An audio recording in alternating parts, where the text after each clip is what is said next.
Selamat siang Bukit Duri. Selamat datang di Palam Podcast Alam.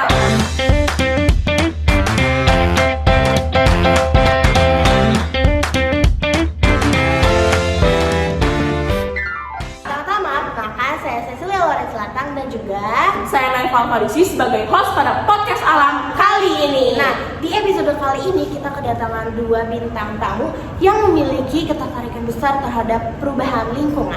Nah, makanya nih kita pertama harus kenalan dulu sama dua bintang tamu kita yang luar biasa ini. Nah, tak kenal maka tak sayang. Nah, silakan nih mulai dari yang laki.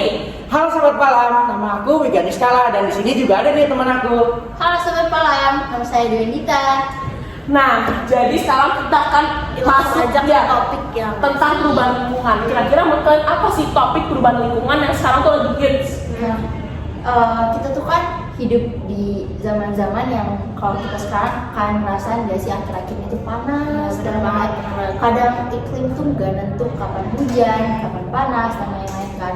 Nah, menurut saya untuk topik yang paling menarik banget untuk dibahas itu tentang pemanasan global. Dimana kita tahu kan pemanasan global ini tuh ada suatu hal yang harus sekarang lagi pemerintah tuh lagi kacil banget buat gimana supaya pemanasan yang di dunia ini rasakan itu tuh nggak berdampak ke yang lebih negatif lagi. Betul, ditambah lagi pemanasan global itu tuh gak bakal cuma berdampak pada kita yang kepanasan nantinya. Sebelumnya tuh pemanasan global tuh dampak awalnya tuh karena apa sih? Oh, jadi kayak gini, pemanasan global itu adalah suatu kejadian yang sifatnya itu tuh bumi itu tuh makin lama makin panas. Kenapa bisa? Dikarenakan ada yang namanya gas rumah kaca. Gas rumah kaca itu kayak apa? Efek gas rumah kaca.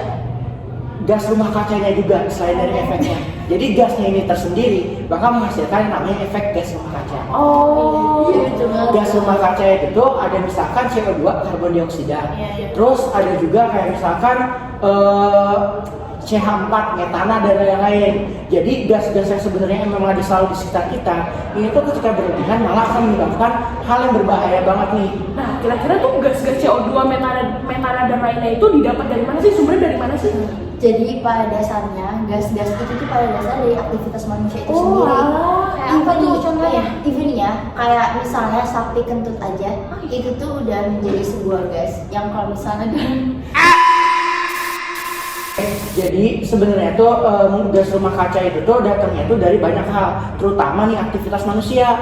Aktivitas manusia yang ada itu misalkan industri nih, industri mobil dan lain-lain.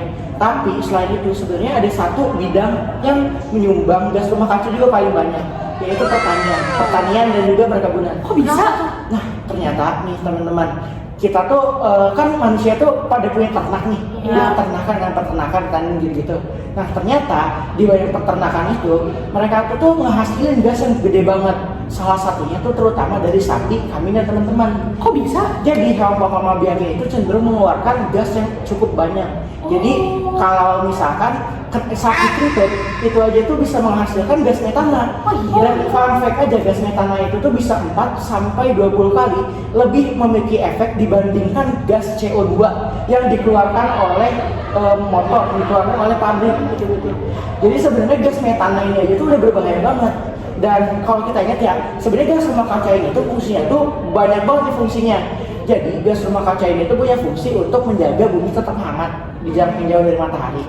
Namun ketika terlalu banyak malah bakal nyebabin masalah.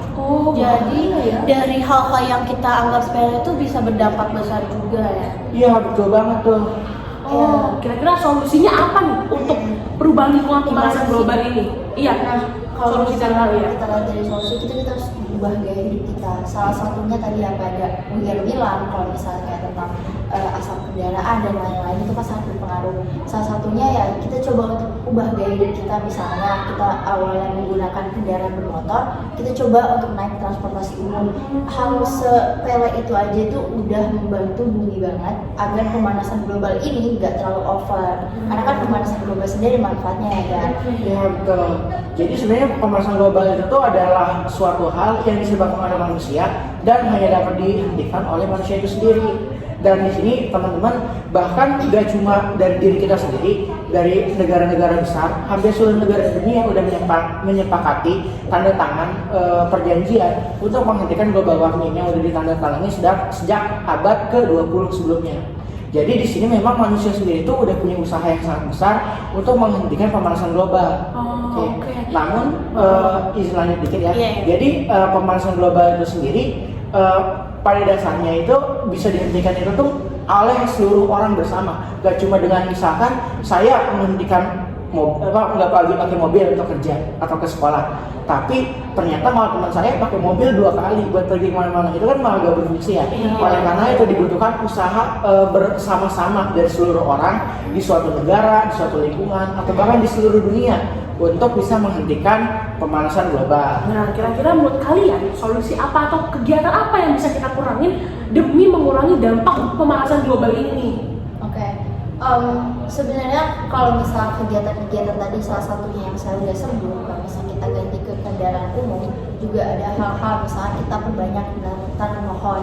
Karena kita tahu kalau misal salah satu kegiatan manusia ada deforestasi kan, di mana menebang pohon secara masif. Padahal pohon itu tuh menyerap karbon, tapi ketika pohon itu ditebang, karbon itu akhirnya kembali lagi ke udara.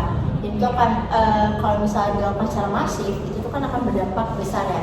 Nah, kalau misalnya kita mulai menjaga lingkungan, misalnya salah satunya juga dengan membuang sampah sembarangan, tidak menebang pohon, terus juga membudidayakan tanaman dengan baik, itu menurut saya udah memberikan sedikit kontribusi lah terhadap perubahan di masalah dunia ini. Oke, ternyata banyak ya hal yang bisa kita lakukan demi menjaga alam ini. Oke, jadi kita sekarang bisa mempraktekkan hal Iya. tersebut ya kan, untuk membantu mengurangi pemanasan global juga. Nah, makanya teman-teman, kita perlu menjaga alam kita sendiri demi masa depan yang Betul. lebih cerah. Dan sekian dan terima kasih. Sampai jumpa sobat malam. Sampai jumpa sobat malam.